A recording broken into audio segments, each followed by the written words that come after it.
Welcome to BB Infotech Tally. இன்னைக்கு நம்ம tally பிரைம்ல வந்து பாத்தீங்கன்னா, ஒரு ஸ்டாக் ஐட்டம் கிரியேட் பண்ணும்போது, அதோட மேனுஃபேக்சரிங் டேட் எப்படி கிரியேட் பண்றது? அந்த ஸ்டாக் ஐட்டம் வந்து எக்ஸ்பைரி டேட் எப்படி கிரியேட் பண்றது? எப்படி ஸ்டாக் ஐட்டம்ஸ்லாம் வந்து பேட்சஸ் வைஸா நம்ம மெயின்டெயின் பண்றது? அப்படிங்கிறத பத்தி தான் நம்ம இந்த வீடியோல பார்க்க போறோம். ஸோ ஃபர்ஸ்ட் F11 அப்படிங்கிற ஆப்ஷன எனபிள் பண்ணிக்கோங்க. ஸோ இங்க பாத்தீங்கன்னா, இன்வென்டரி அப்படிங்கிற ஆப்ஷனுக்கு கீழ வந்து பாத்தீங்கன்னா, எனபிள் பேட்சஸ் அப்படிங்கிற ஆப்ஷன் இருக்கு. அத வந்து எனபிள் பண்ணிக்கோங்க. So next maintain expiry date for patches அப்படிங்கிற ஆப்ஷனையும் எனபிள் பண்ணிக்கோங்க. கண்ட்ரோல் ஏ கொடுத்து சேவ் பண்ணிடுங்க. நான் ஒரு ஐட்டம் ஒன்று கிரியேட் பண்ணிக்கிறேன். ஸோ காஃப் சிரப் அப்படிங்கிற ஒரு ஐட்டம் நேம் வந்து நான் கிரியேட் பண்ணிக்கிறேன். ஸோ நெக்ஸ்ட் பார்த்தீங்கன்னா அடிஷனல் டீடைல்ஸ் உங்களுக்கு இருக்கும். இதில் வந்து மெயின்டைன் இன் பேட்சஸ் அப்படிங்கிற ஆப்ஷனை வந்து எனபிள் பண்ணிக்கோங்க. So next track date of manufacturing அப்படிங்கிற ஆப்ஷனை எனபிள் பண்ணிக்கோங்க. எக்ஸ்பைரி டேட் ஆப்ஷனை எனபிள் பண்ணிக்கோங்க. இந்த அடிஷனல் டீடைல்ஸ் ஆப்ஷன் உங்களுக்கு வந்து வியூ ஆகல அப்படின்னா இங்கே F12 அப்படிங்கிற கான்ஃபிகர் இருக்கும். ஸோ இந்த கான்ஃபிகர்ல போயிட்டு நீங்க maintain stock item in batches அப்படிங்கிற ஆப்ஷனை வந்து நீங்க எனபிள் பண்ணிக்கலாம். ஸோ நெக்ஸ்ட் டாக்ஸ் பெர்சன்டேஜ் எல்லாம் மென்ஷன் பண்ணிடுறேன். ஸோ இந்த ஐட்டத்தை அப்படியே சேவ் பண்ணிடுறேன். ஸோ நெக்ஸ்ட் ஒரு பர்ச்சேஸ் என்ட்ரி வந்து நான் கிரியேட் பண்றேன். டேட் பார்த்தீங்கன்னா ஃபார் எக்ஸாம்பிள் 1/4/24 அன்னைக்கு வந்து நம்ம ஒரு என்ட்ரி போடலாம்.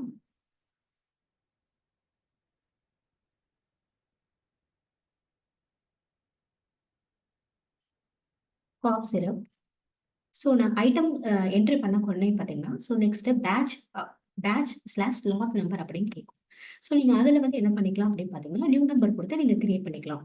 ஸோ ஃபார் எக்ஸாம்பிள் இந்த மாதிரி ஒரு பேட்ச் நம்பர் வந்து நான் மென்ஷன் பண்ணிடுறேன். So next quantity, rate mention பண்ணிடுறேன். ஸோ நெக்ஸ்ட் பார்த்தீங்கன்னா, இங்க மேனுஃபேக்சரிங் டேட் அப்படிங்கிற இடத்துல வந்து கர்சர் உங்களுக்கு நிக்கும். ஸோ நீங்க அங்க வந்து மேனுஃபேக்சரிங் டேட் வந்து நீங்க என்ட்ரி பண்ணிக்கலாம். ஸோ நெக்ஸ்ட் எக்ஸ்பைரி டேட் அப்படிங்கிற ஆப்ஷன்ல வந்து உங்களுக்கு கர்சர் நிக்கும். ஸோ நீங்க இங்க வந்து எக்ஸ்பைரி டேட் அப்படிங்கிற இத வந்து நீங்க மென்ஷன் பண்ணிக்கலாம். ஸோ நான் ஃபார் எக்ஸாம்பிள் செப்டம்பர் அப்படிங்கிறத போட்டுறேன். 30 செப்டம்பர் வந்து எனக்கு இந்த ப்ராடக்ட் வந்து எக்ஸ்பைரி டேட் ஆகுது. ஸோ அத நான் மென்ஷன் பண்ணிட்டேன். டாக்ஸ் ரெஜிஸ்டர் செலக்ட் பண்ணிடுறேன். ஸோ இந்த என்ட்ரி நான் அப்படியே அக்செப்ட் பண்ணிடுறேன். அதாவது இந்த என்ட்ரி வந்து மேனுஃபேக்சர் டேட் வந்து பார்த்தீங்கன்னா, 1 ஏப்ரல் 24 எக்ஸ்பைரி ஆகக்கூடிய டேட் வந்து பார்த்தீங்கன்னா, 30 செப்டம்பர் 24ல எக்ஸ்பைரி ஆகுது. ஸோ இன் பிட்வீன் டேட்ல நான் ஒரு டேட்ல வந்து இந்த ப்ராடக்ட்ட வந்து சேல் பண்ண போறேன். ஸோ ஃபார் எக்ஸாம்பிள் 15 ஜூன் அன்னைக்கு நான் இந்த ப்ராடக்ட்ட சேல் பண்ண போறேன். சேல் என்ட்ரி கிரியேட் பண்ணிக்கலாம்.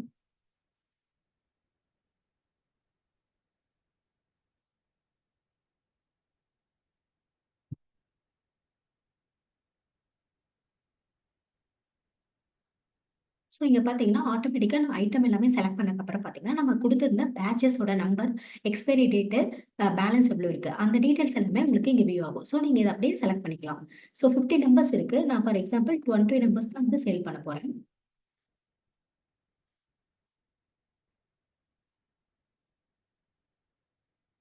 நீங்க என்ட்ரி போடும்போதே உங்களுக்கு எக்ஸ்பைரி டேட், நம்பர், டேட் எல்லாமே உங்களுக்கு மென்ஷன் ஆகும்.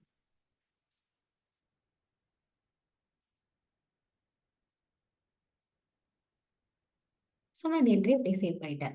ஸோ நெக்ஸ்ட் பார்த்தீங்க அப்படின்னா, நமக்கு 30 செப்டம்பருடைய வந்து அந்த ஐட்டத்துக்கு வந்து எக்ஸ்பைரி டேட் வந்து முடியுது. ஸோ நம்ம தவறுதலா வந்து ஃபார் எக்ஸாம்பிள் 1 அக்டோபர் அன்னைக்கு அந்த ஐட்டத்துக்கு ஒரு என்ட்ரி நம்ம போடுறோம் அப்படின்னா, 1 அக்டோபர் டேட் மென்ஷன் பண்ணியிருக்கேன்.